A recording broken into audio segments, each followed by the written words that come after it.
Evet, Van Gölü'nden, Gezi Kayalerinden herkese selamlar.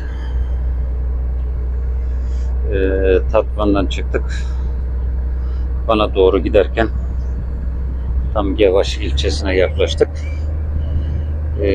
Gevaş ilçesine girişte baktık ki Akdamar Adası ve Kilisesi için feribotların kalktığını gördük.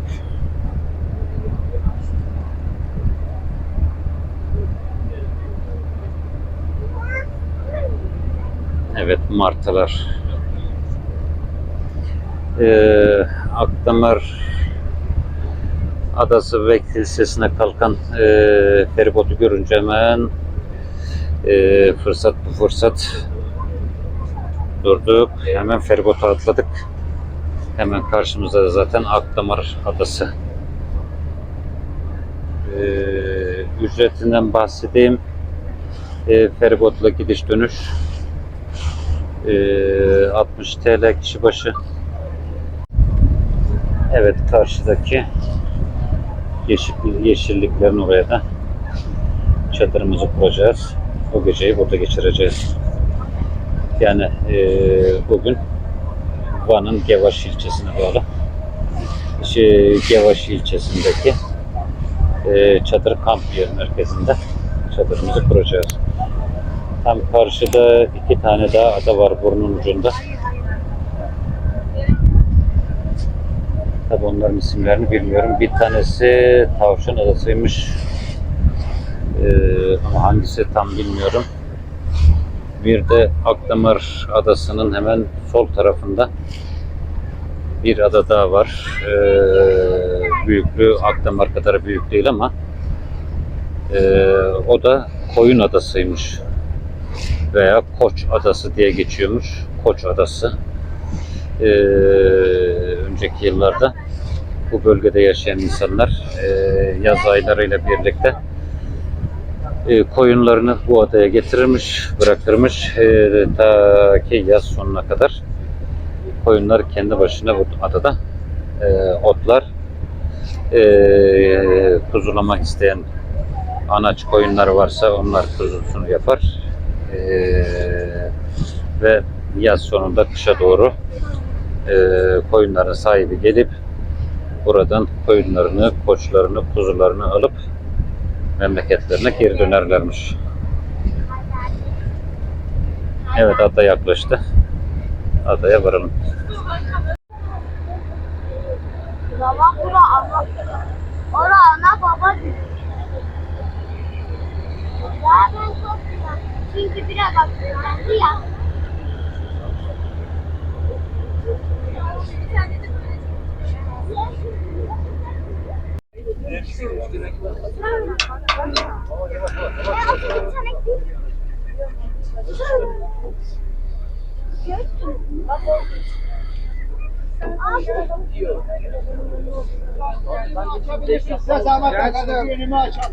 Kalkabilir misin orada?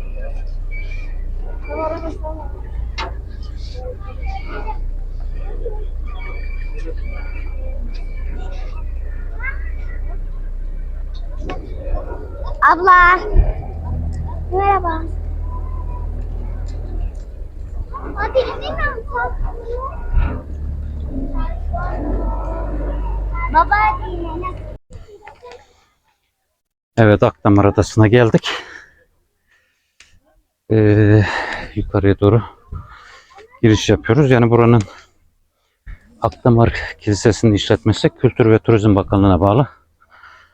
Dolayısıyla 18 yaşından küçükler ve 65 yaşından büyükler ücretsiz. Öğretmenler ücretsiz. Yani diğer müzelerde ücretsiz olarak girecek olan herkes buraya da ücretsiz girebiliyor. Yoksa müze kartıyla da girilebiliyor.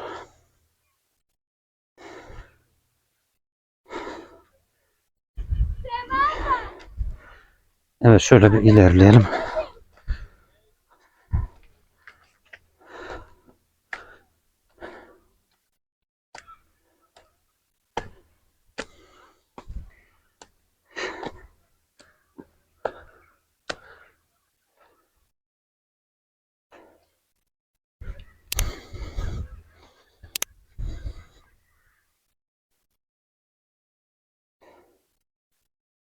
Önce kiliseyi bir gezelim.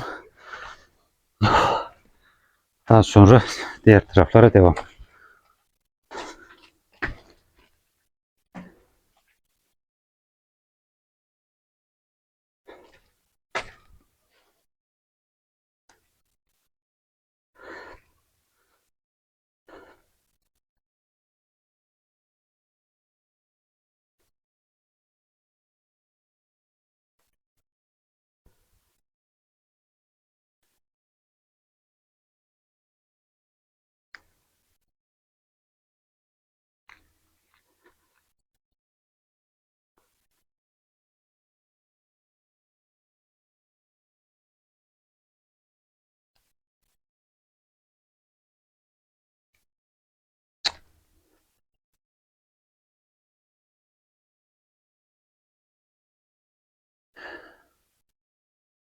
Evet, kilise bu şekilde.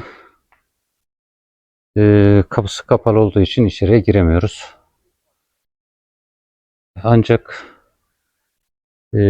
kilisenin dört bir tarafında dünyevi bazı figürler, insan yaşamları ile ilgili, savaşlarla ilgili,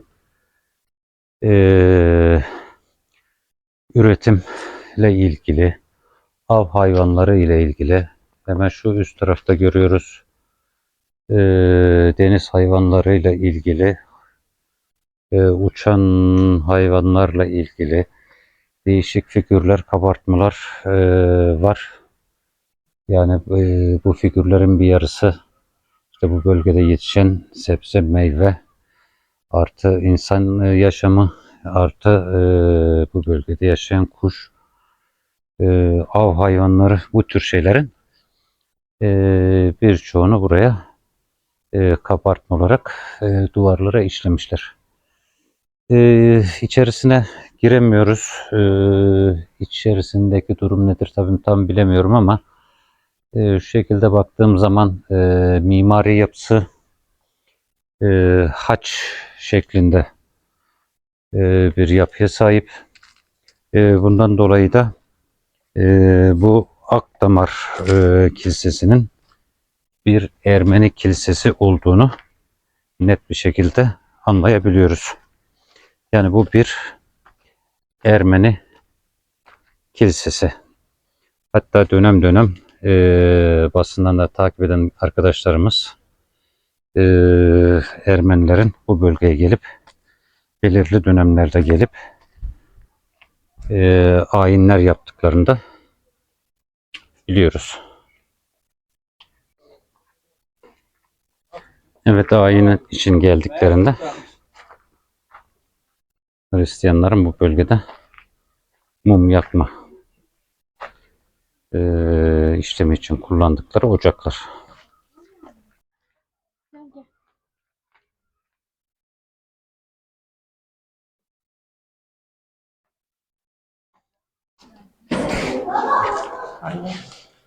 Evet, açık bir tane kapı bulduk, içeri girdik.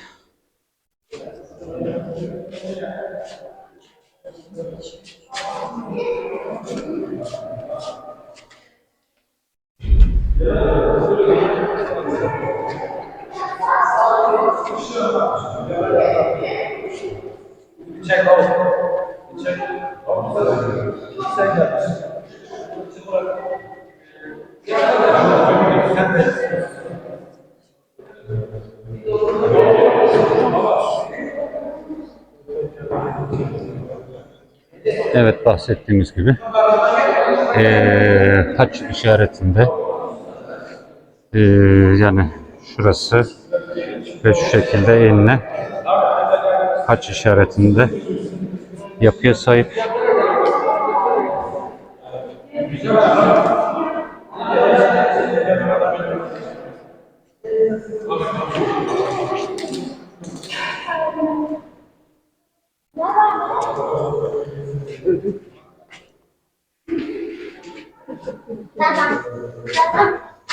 Öğretmen yok maalesef. Pardon.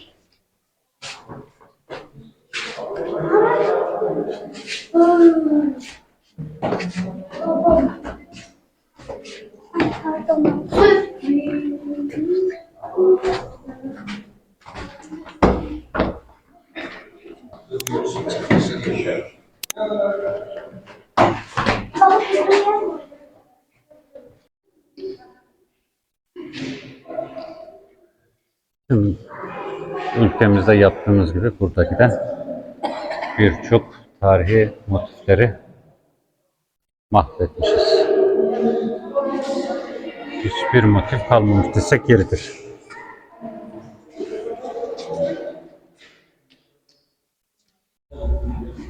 Evet, burada da bir dilek kuyusu var. Ben kızım. Gel diye.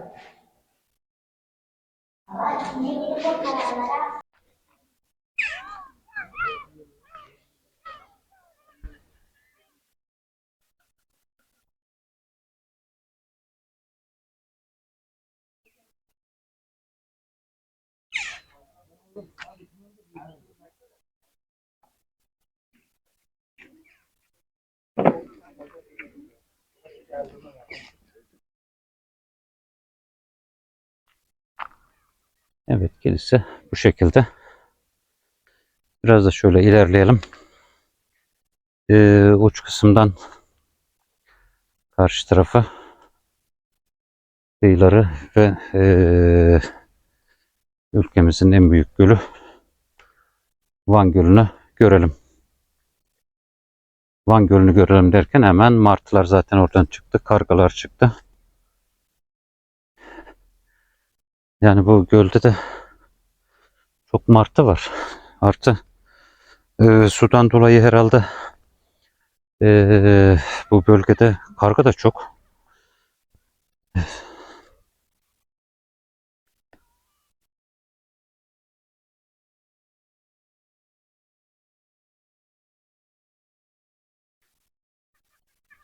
Şimdi buraya kadar gelmişken Akdamar Adası, Akdamar Kilisesi, bu ismin nereden geldiğini şöyle bir araştırdığımız zaman bence bir çelişki var. Bu çelişkiyi de sizlerle paylaşmak istiyorum. Kaynaklarda diyor ki bu kilisede yaşayan baş keşişin kızı Tamara'dan bahsediyor. Yani kilisede yaşayan baş keşiş, yani keşiş demek hiç evlenmemiş din adamı, papaz, Hristiyanların din adamı anlamına geliyor. Madem ki keşiş, kızı nereden oldu bilmiyorum. Burada bir çelişki var. Yani keşiş olmayabilir. Burada kilisede görevli bir kişi olabilir diye düşünüyorum ben. Veya Tamara da bu kişinin kızı olmayabilir. Burada neyse, hikayemize devam edelim. Bu bir hikayedir. Gerçeklik doğrulanmış bir şey değil. Burada keşiş veya görevli bir Ermeninin Tamara isminde bir kızı. Biraz önce yani güzelliğiyle ün salmış, nam salmış bir Tamara isminde kız. Biraz önce feribotta bindiğimizde gölün ortasından gelirken sizlere bu adanın, Akdamar Adası'nın yan tarafında Koç Adası'ndan bahsetmiştim. Yani bu bölgede koyunları götür getir işleri yapılırken bu güzelliğiyle nam salmış Tamara bir çobana gönlünü kaptırıyor. Ve çobanla buluşmak için çobana gece burada ışıkla işaret veriyor. Ve çoban da artık karşı koyların birisinden yüzerek buraya geliyor. Ve Tamara ile buluşuyor. Şimdi bu durumdan kaynaklara göre keşiş dediği için biz de keşiş diyelim artık. Buradaki Tamara'nın babasının haberi oluyor. Ve babası ne yapabilirim, ne yapabilirim? Bu canlıyı öldürmek de istemiyor. Elini kana bulamak istemiyor. Kızından uzaklaştırmak istiyor. Neyse. Bir gün akşam yine eline bir ışık alıyor. Bu kayalıklarda. Önce bir uçtan ışık yakıp söndürüyor. Çobana işaret veriyor. Çoban ışığa doğru geliyor. Tam oraya gelme aşamasında koşuyor babası. Kayanın, adanın diğer ucundan ışık yakmaya başlıyor. Bu kez çoban o tarafa doğru yüzmeye başlıyor. Yani adanın bir sağ burnuna, bir sol burnuna, sağına soluna yüzeyim edeyim derken çoban burada bitkin düşüyor ve yorgunluktan gölün sularına gömülüyor ve burada canını veriyor. Yani tekrar geriye yüzüp gitmeye takatı kalmadığı için burada ölüyor.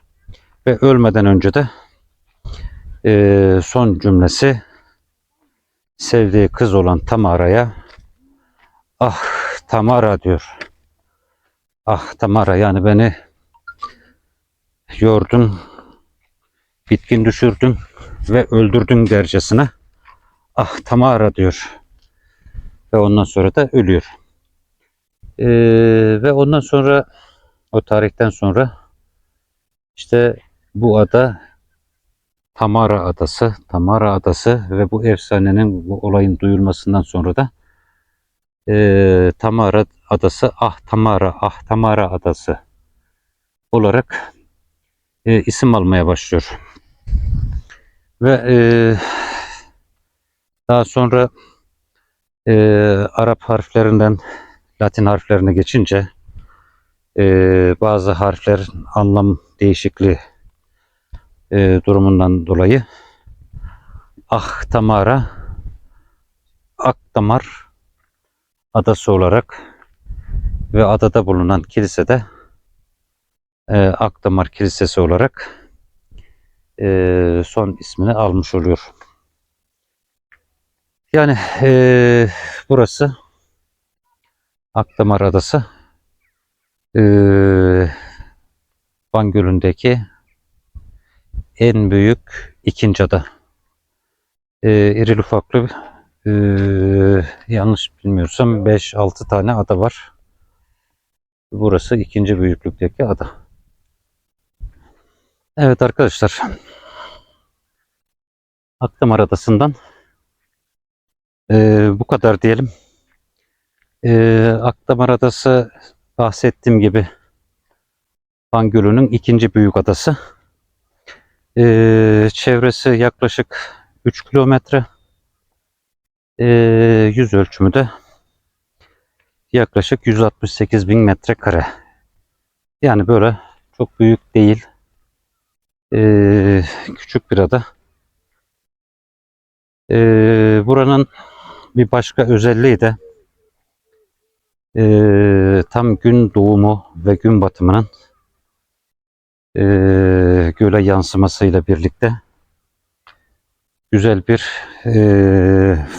yani fotoğrafçılar için güzel bir görünüm, güzel bir görüntü sağlaması.